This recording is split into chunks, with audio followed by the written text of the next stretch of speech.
during the feast. Ang feast niya tomorrow pa rin. So this is a custom in the Philippines and some other Spanish-speaking countries. What is the Holy Rosary? Alam niyo naman po, ang Holy Rosary, it's a devotion na natanggap natin from the Blessed Virgin Mary herself through Santo Domingo de Guzman. Siya po yung founder ng Friars Preachers or yung mga Dominicans kung tawagin natin. So alam niyo naman po yung story, Europe was being destroyed by a heresy at that time. Kung nanalo po yung heresy na yon, walang Catholic Church, wala po tayo rito. And so St. Dominic, he was very sad and he does not know how to combat the heresy. He was, literally speaking, nag-give up na siya. And Our Lady appeared to him. She taught him yung 15 mysteries as we know it, the fruits of each mystery as we know it, how to say the Rosary as we know it. And St. Dominic preached that, and the heresy was extirpated. Yung pong, Oh my Jesus, forgive us our sins, galing po sa Our Lady of Fatima yan. Yung Litany of the Blessed Virgin Mary, saan po galing? Our Lady of Loreto. So that is why, yung buong Rosary, talaga pong galing, as we know it, as we say it right now, okay, galing sa Blessed Virgin Mary. Except yung prayer to Saint Joseph, which is our own custom, well, it comes from Leo XIII, okay? So yun, doon nang galing ang Rosary. So after ng preaching ni Saint Dominic ng Holy Rosary, mas marami nang naging saints sa Europe, at mas madali nang na-extirpate yung mga heresy. At alam nyo naman, yung victory sa Lepanto against the Muslims, yung victory sa Vienna, again against the Muslims, yung victory sa Portugal against the communists, all of those victories made Christendom more devout to the Blessed Virgin Mary, and also it is because of the devotion to the Holy Rosary. Now, bakit dito sa Pilipinas, from the 17th century, normally, okay, we solemnize the Blessed Virgin Mary, and for us, October is the month of the Rosary. Because of a series of 5 naval battles na napanalunan po natin, because of the intercession of the Blessed Virgin Mary, and because the Philippines at that time, we were still a province of Spain at that time. We were never a colony, we were a province. We got that victory. God gave us that victory because of our devotion to the Holy Rosary. Imagine po ninyo, 2 galleons against 17 warships of the Dutch Navy. Kung nanalo po yung Dutch at that time, we were being invaded by the Dutch at that time. Kung nanalo po sila, there were only 2 possibilities for now. Either Protestant country tayo, just like Netherlands, just like England today, or I don't know, or we would revert back to being a Muslim country. And we would be maybe part of Malaysia or part of Indonesia, I don't know. If Our Lady did not save us those days, we will be Muslim again, just as we were before the Spanish came, before we were evangelized. Not only Mindanao was Muslim, even the North, even Manila was Muslim before. That is Philippine history. And we will not be saved. It will be very difficult for us to save our souls. So imagine, so from that time, because of the devotion, the Blessed Virgin Mary, we could say na pinurasan niya sa atin yung devotion sa Holy Rosary, but because she granted us that victory, so we Filipinos became devoted. And so that is why we have this custom normally of solemnizing and also a devotion to the Blessed Virgin Mary through the Holy Rosary. That is why Pope Leo XIII, he was amazed to see how devoted the Filipinos were, so he called the Philippines the land of the Rosary. And that was true until before the crisis of the Church, kasi si Pope Pius XII, he even praised the Philippines and called it the Kingdom of the Rosary. 2 popes, very good popes, praising the Philippines because of our devotion. That was the Philippines. That was the Philippines. Ngayon, I don't know. So that is why we have to retake Makuha po natin uli yung ating debosyon sa mahal na Birhen sa pamamagitan ng Santo Rosario. At para matulungan natin yung ating mga sarili na makindle uli yung ating devotion sa mahal na Birhen, ano ba ang Rosario? Alam niyo naman kung saan ang galing ng Rosario. Bakit ang daming biyaya, graces, na binibigay ng Diyos sa mga Catholics sa pamamagitan ng Santo Rosario? Bakit yung mga heresies, yung mga errors, hindi lang Muslims, communists din, kayang talunin ng Rosario? Bakit? Alam nyo yan. Dinadasal nyo yan everyday. Yung prayer na dinasal as collect prayer, yun yung dinadasal natin everyday pag nagro-rosary tayo. So that we may imitate what they contain and obtain what they promise. Ang Rosario, hindi po magic prayer yan. Bakit ang mga tao nakakahingi ng biyaya sa Diyos kung may devotion sa Rosary? Kasi ang Rosary, malaki ang naitutulong para tayo ay talagang maging totoong anak ng Diyos at anak ng mahal na Birhen. Paano manalaman kung anak? Sa binyag lang ba? Hindi. Dahil po tayo ay tagasunod ng mahal na Birhen. Imitate what they contain and obtain what they promise. Anong pinapromise ng Rosary? Eternal life. Bakit mas madali po sa ating na ma-imitate ang content ng Holy Rosary kung po tayo nagro-rosary? Ano ba ang Rosary? Siya lang makaka-invento talaga niyan. Ang Rosary ay ang summary ng Divine Revelation. Sa Rosary, sa 15 mysteries ng Rosary, nasa summarize po ang buong Old Testament, ang buong New Testament, at ang Catholic tradition. Bakit? Tungkol saan ba ang revelation ng Panginoong Diyos sa atin, yung kanyang itinuro, yung kanyang doctrine.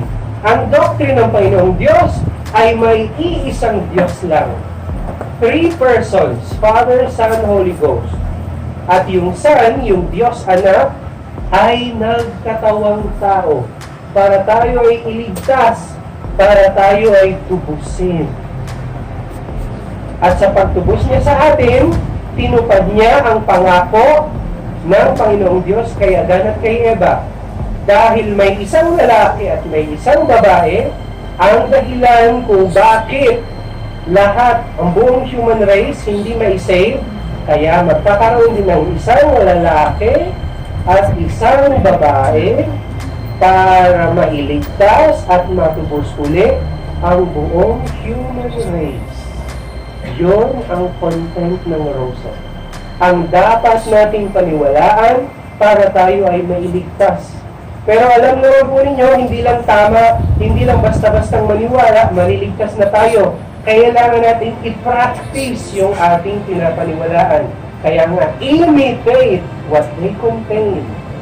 Kung araw-araw nating madadasal ang Rosaryo, at araw-araw nating i-meditate yung mysteries, mas madali para sa atin na matutunan ng doctrine at ma-imitate ang kanyang content. Bakit? Kung titignan po natin ang Rosary, hindi lang po siya yung summary ng buong Divine Revelation. Ang Rosary rin po para sa mga wala masyadong access sa catechism or hindi masyadong nag-aral ng theology, wala silang catechism. Ang Rosary rin ang summary or pwede nating tawagin manual ng spiritual life ng isang Catholic. Manual ng spiritual life ng isang Catholic. Ay, Father, maganda po yung manual ko. Si Saint ganito ganyan ng author. Or ito yung famous theologian ng author. Well, ang Rosary, ang author niya as a manual of the spiritual life ay yung dalawang tao na pinakabanal na nabuhay dito sa lupa. Ang mahal na Birhen at ang Panginoong Kristo. Ay, ano naman siya? Mother of God naman siya. At saka siya naman, true God and true man. Paano yun? Well, yung nasa Rosary as manual of the spiritual life, ang examples na binibigay sa atin ay ang mahal na Birhen at ang Panginoong Kristo as the most imitable persons. The most imitable. Yung talagang pwede nating gayahin ng mga santo sila. Sila ang pinakabanal at sila rin po ang pwede nating gayahin sa mga santo. Hindi kagaya ng ibang santo. Kaya kung titignan po ninyo, yung joyful mysteries, yun po ang compendium ng virtues na dapat natin i-practice sa araw-araw. Yung sorrowful mysteries naman, yun ang compendium how to take advantage of our sins. Biruin nyo, we can take advantage of our sins para makapagpenitensya tayo at we can call down graces from God. Using our past sins, obviously, no? Dapat tigilan na natin ang pagkakasala. Obviously. At yung glorious mysteries naman, yun po ang compendium ng consolations na dapat nating hanapin dito sa lupa. Kasi totoo, tayong mga tao, kailangan natin ng consolations. Pero yung consolations na pinapakita sa atin ng mundo na nakapaligid sa atin, ay yung consolations na hindi tama. Asan yung tamang consolations na dapat nating hanapin dito sa buhay na ito para mailigtas tayo? Nasa glorious mysteries ng Holy Rosary. Dahil wala po tayo masyadong time, at tayo po rin pong masyadong mahabang sermon, explain na lang po natin yung joyful mysteries na lang. Ha? As compendium ng virtues na kailangan nating i-practice sa araw-araw nating buhay. Tanong, in what does holiness consist? In what does? Paano ba tayo dapat mailigtas? Paano ba tayo dapat matubos ng ating Panginoon Kristo sa buhay na kabanalan? Paano ba yun? Yung dapat nag-levitate na tayo sa hangin at marami na tayong divine revelations? Hindi. Ang buhay sa kabanalan ay higit sa lahat sa pagmamahal sa ating Panginoong Diyos. Iibigin mo ang Panginoong Diyos mo ng buong mong pag-iisip, ng buong puso, ng buong kaluluwa at ng lahat ng lakas mo. Yon ang first and most important commandment dahil andun nakasama rin lahat ng ating dapat practice. Ang dali lang sabihin na mahal ko ang ating Panginoong Diyos. Tignan nyo lang sa mga tao, ang daling mag-I love you, di ba? Ang daling mag-I love you. Paano mapapatunayan na mahal natin ang isang tao? At paano mapapatunayan na mahal natin ang Diyos? Sa pamamagitan ng ating mga gawa. Sa pamamagitan ng ating pagsunod sa Kanyang utos. Sabi ng Panginoong Diyos, kung ako ay iniibig mo, tutuparin mo ang aking mga utos. Ay, Padre, ako po ay ganito ganyan. Nagsiserve ako sa Mass, kumakanta ako sa choir, Mary ako, nagkakatik, etc. Very good.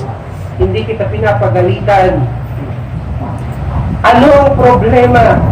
Because of our self-love, usually, pati yung pagsunod natin sa utos sa Diyos, pati yung apostolates na ginagawa natin para sa Diyos, nasisira, napapanis. Bakit?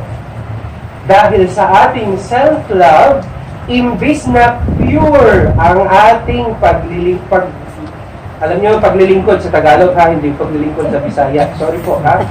Dahil sa ating paglilingkod sa Diyos, yung binibigay natin sa Diyos, yung pagsunod natin sa utos sa Diyos, imbis na dahil sa ating pagmamahal sa Diyos, dahil sa pagmamahal sa ating sarili. Ay, ako ganito ang ginagawa ko. Ako ganito ang nilibigay ko sa Diyos. Ako ganito ang naisasakripisyo sa Diyos. Ganon ang naisip na Diyos. Ganon ang nangyayari sa ating intention. Ay, Padre, hindi ko naman po pinapakita sa iba. Alam mo, tama na yung ganyan ang ating ipinapakita sa ating sariling konsyensya,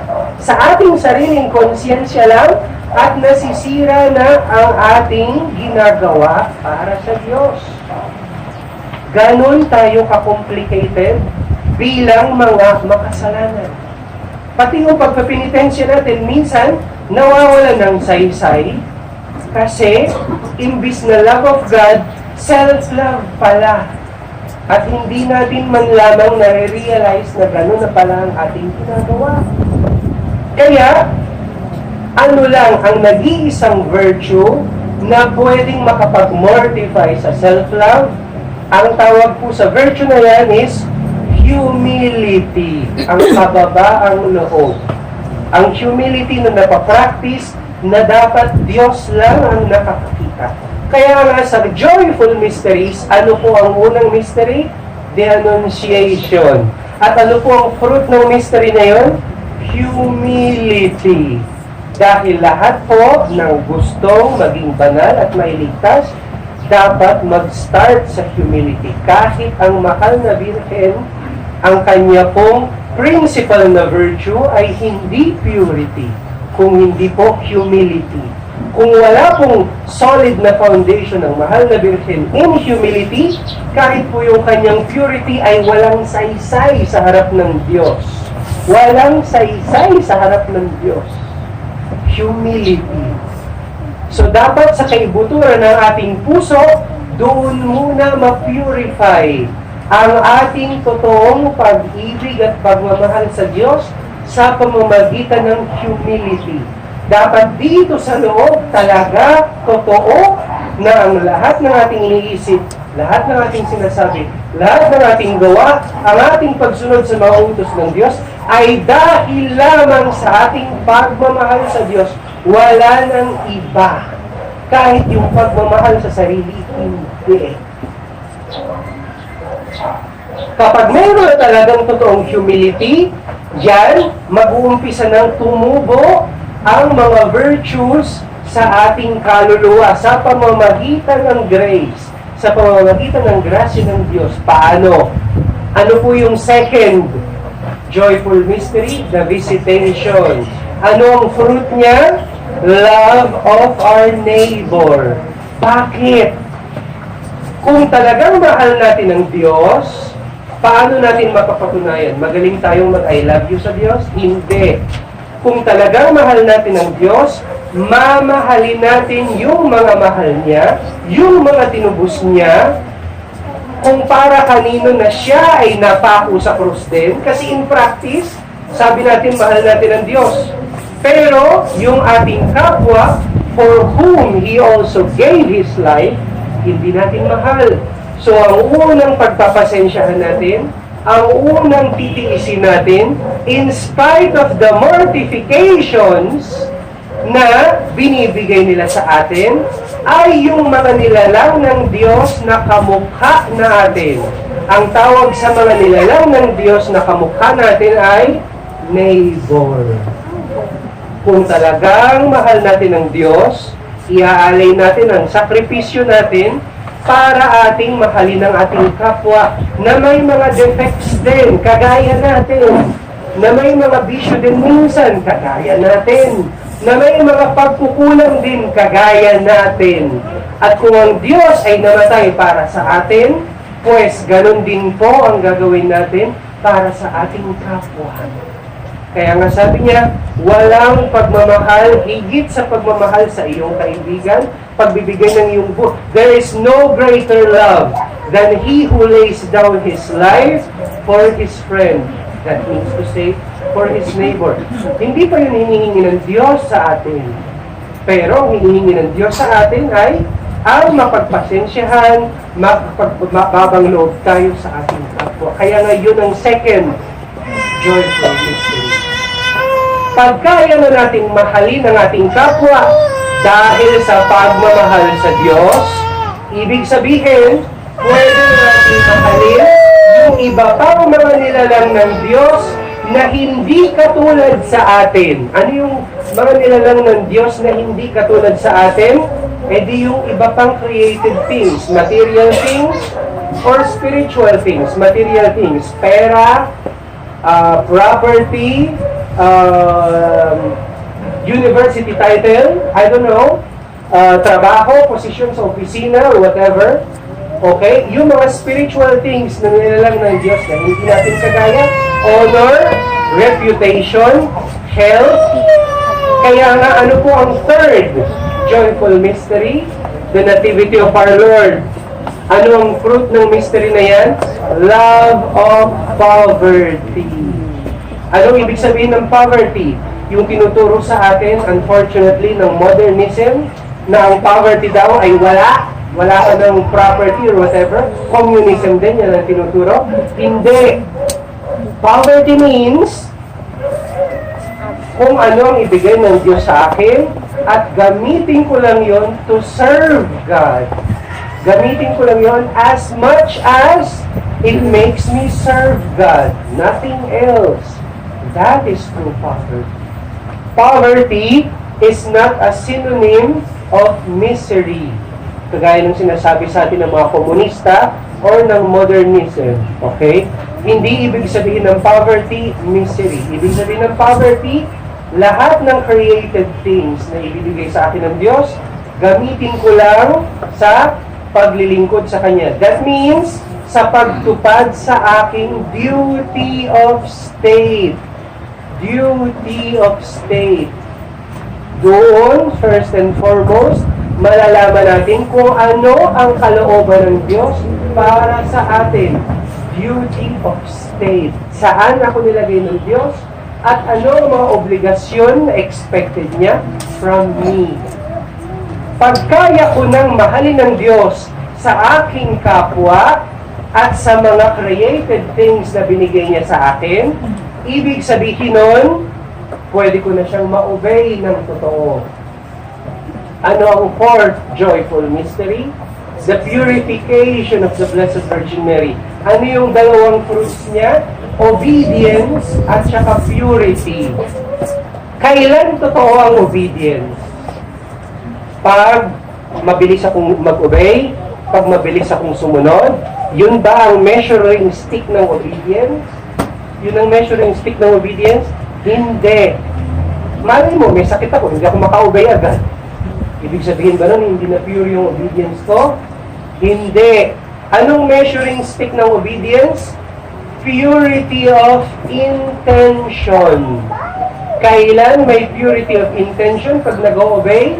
Pag walang halong self-love pag ako'y nag-obey. Ibig sabihin, pag minahal ko ang aking kapwa at minahal ko yung mga created things na binigay sa akin sa Diyos, dahil lamang sa pagmamahal sa Kanya. Kaya yun ang number 4. Ang galing niya, no? Sunod-sunod lahat.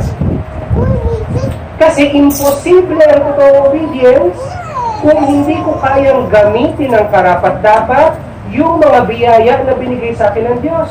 At hindi ko magagamit ng karapat-dapat ang mga biyayang gamit sa akin ng Diyos kung hindi ko kayang mahalin ng totoo ang aking kapwa dahil sa Kanya. At hindi ko kayang mahalin ang aking kapwa dahil sa Kanya kung may self-love ako. Diba? Sunod-sunod lang yung first hanggang fourth mystery.